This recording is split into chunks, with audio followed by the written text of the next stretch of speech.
जब कई जन्मों के पुण्य एक साथ जागृत हो जाएं, तब ऐसे दिव्य स्तोत्र व्यक्ति के भाग्य में आते हैं। इसे अगर आप सुन पा रहे हैं तो अंत से पहले स्थिति मत छोड़ना। नमो भगवते वासुदेवाय।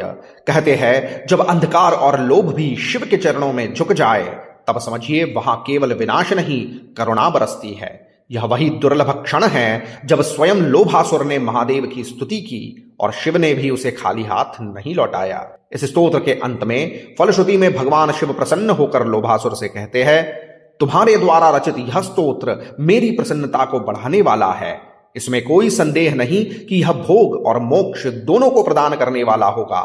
हे दैत्येंद्र, जो मनुष्य इस स्तोत्र का पाठ करेगा या दूसरों को सुनाएगा या स्वयं श्रद्धा से सुनेगा, वह मेरा प्रिय बनकर शीघ्र ही अपनी मनोकामना प्राप्त करेगा। इस स्तुति को केवल सुनिए नहीं, हृदय से ग्रहण कीजिए, क्योंकि जहां शिव प्रसन्न होते हैं वहां भाग्य भी नतमस्तक हो जाता है। इस स्तोत्र को अंत तक अवश्य सुने, क्योंकि स्तोत्र के समापन में एक दिव्य शिव श्लोक प्रस्तुत होगा। इस श्लोक के नित्य जाप से शिव की कृपा जागृत होती है और जहां महादेव प्रसन्न हो वहां ग्रह नक्षत्र अपने आप शांत हो जाते हैं। जो दिव्य है, जो सिद्ध है और जो वास्तव में कार्य करता है, वही इस चैनल पर आता है। यदि आप ऐसे स्तोत्रों और उपायों से जुड़ना चाहते हैं तो चैनल को सब्सक्राइब करना न भूलें। वीडियो को अंत तक देखें और वीडियो के अंत में हर हर महादेव कमेंट करना न भूलें। ऐसे रहस्यमयी और गुप्त स्तोत्र अपने संबंधी जनों से शेयर अवश्य करें, यह भी एक पुण्य का कार्य है। आइए सुनते हैं लोभासुर कृता महादेव स्तुति। ओम अथ लोभासुर कृता महादेव स्तुति। श्री गणेशाय नमः। लोभासुर उवाच नमस्ते विश्वनाथाय सर्वान्तर्यामिणे नमः। शंकराय शिवायैव ह्यनन्त गुणराशये त्रिनेत्राय महादेव शक्तियुक्ताय शंभवे निर्गुणाय गुणानान्ते चालकाय नमो नमः। अमेय शक्तये तुभ्यं गिरीशाय वृषध्वज स्रष्ट्रे पात्रे च संहर्त्रे त्रिधारूपाय वै नमः। अकर्तुमन्यथा कर्तुं शक्ताय ते नमः। सदा मोहविहीनाय मृडाय सततं नमः। स्वाधीनाय परेशाय सहजे खेलकारिणे शूलहस्ताय देवानां पतये ते नमो नमः। कैलासवासिने तुभ्यं भस्मलेपकराय वै दिगंबराय सर्वेभ्यः सर्वदाय नमो नमः। एवं स्तुत्वा महेशानन् तूष्णीं भावेन संस्थितः लोभासुरः प्रसन्नात्मा साश्रुकः सकृताञ्जलिः।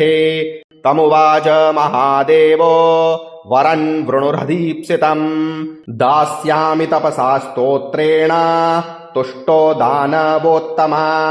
त्वया कृतमिदं स्तोत्रम् मम प्रीतिविवर्धनम् भविष्यति न सन्देहो भुक्तिमुक्तिप्रदायकम्। यः पठिष्यति दैत्येन्द्र श्रावयिष्यति वानरः श्रोष्यते स लभेत् सद्यो वाञ्छितं मत्प्रियः सदा। लोभासुर उवाच नमस्ते विश्वनाथाय सर्वान्तर्यामिणे नमः। शंकराय शिवायैव ह्यनन्त गुणराशये त्रिनेत्राय महादेव शक्तियुक्ताय शंभवे निर्गुणाय गुणानान्ते चालकाय नमो नमः। अमेय शक्तये तुभ्यं गिरीशाय वृषध्वज स्रष्ट्रे पात्रे च संहर्त्रे त्रिधारूपाय वै नमः। अकर्तुमन्यथा कर्तुं शक्ताय ते नमः। सदा मोहविहीनाय मृडाय सततं नमः। स्वाधीनाय परेशाय सहजे खेलकारिणे शूलहस्ताय देवानां पतये ते नमो नमः। कैलासवासिने तुभ्यं भस्मलेपकराय वै दिगंबराय सर्वेभ्यः सर्वदाय नमो नमः। एवं स्तुत्वा महेशानन् तूष्णीं भावेन संस्थितः लोभासुरः प्रसन्नात्मा साश्रुकः सकृताञ्जलिः तमुवाच महादेवो वरन् वृणुरदीप्सितम् दास्यामि तपसा स्तोत्रेण तुष्टो दानवोत्तमा त्वया कृतमिदं स्तोत्रम् मम प्रीतिविवर्धनम् भविष्यति न सन्देहो भुक्तिमुक्तिप्रदायकम् यः पठिष्यति दैत्येन्द्र श्रावयिष्यति वानरः श्रोष्यते स लभेत् सद्यो वाञ्छितम् मत्प्रियः सदा लोभासुर उवाच नमस्ते विश्वनाथाय सर्वान्तर्यामिणे नमः शङ्कराय शिवायैव ह्यनन्त गुणराशये त्रिनेत्राय महादेव शक्तियुक्ताय शम्भवे निर्गुणाय गुणानान्ते चालकाय नमो नमः अमेय शक्तये तुभ्यम् गिरीशाय वृषध्वज स्रष्ट्रे पात्रे च संहर्त्रे त्रिधारूपाय वै नमः अकर्तुमन्यथा कर्तुम् शक्ताय ते नमः सदा मोहविहीनाय मृडाय सततं नमः स्वाधीनाय परेशाय सहजे खेलकारिणे शूलहस्ताय देवानां पतये ते नमो नमः कैलासवासिने तुभ्यं भस्मलेपकराय वै दिगंबराय सर्वेभ्यः सर्वदाय नमो नमः एवं स्तुत्वा महेशानन्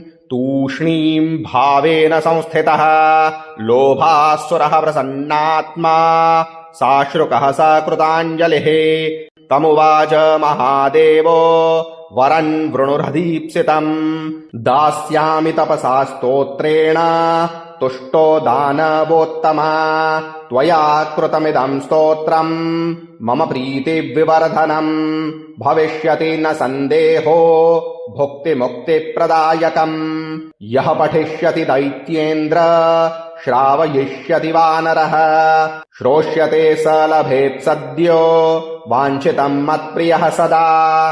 महाशक्तिशाली महादेव श्लोक। नमः शिवाय शांताय कारणत्रय हेतवे निवेदयामि चात्मानन् त्वं गतिर्मम शंकर।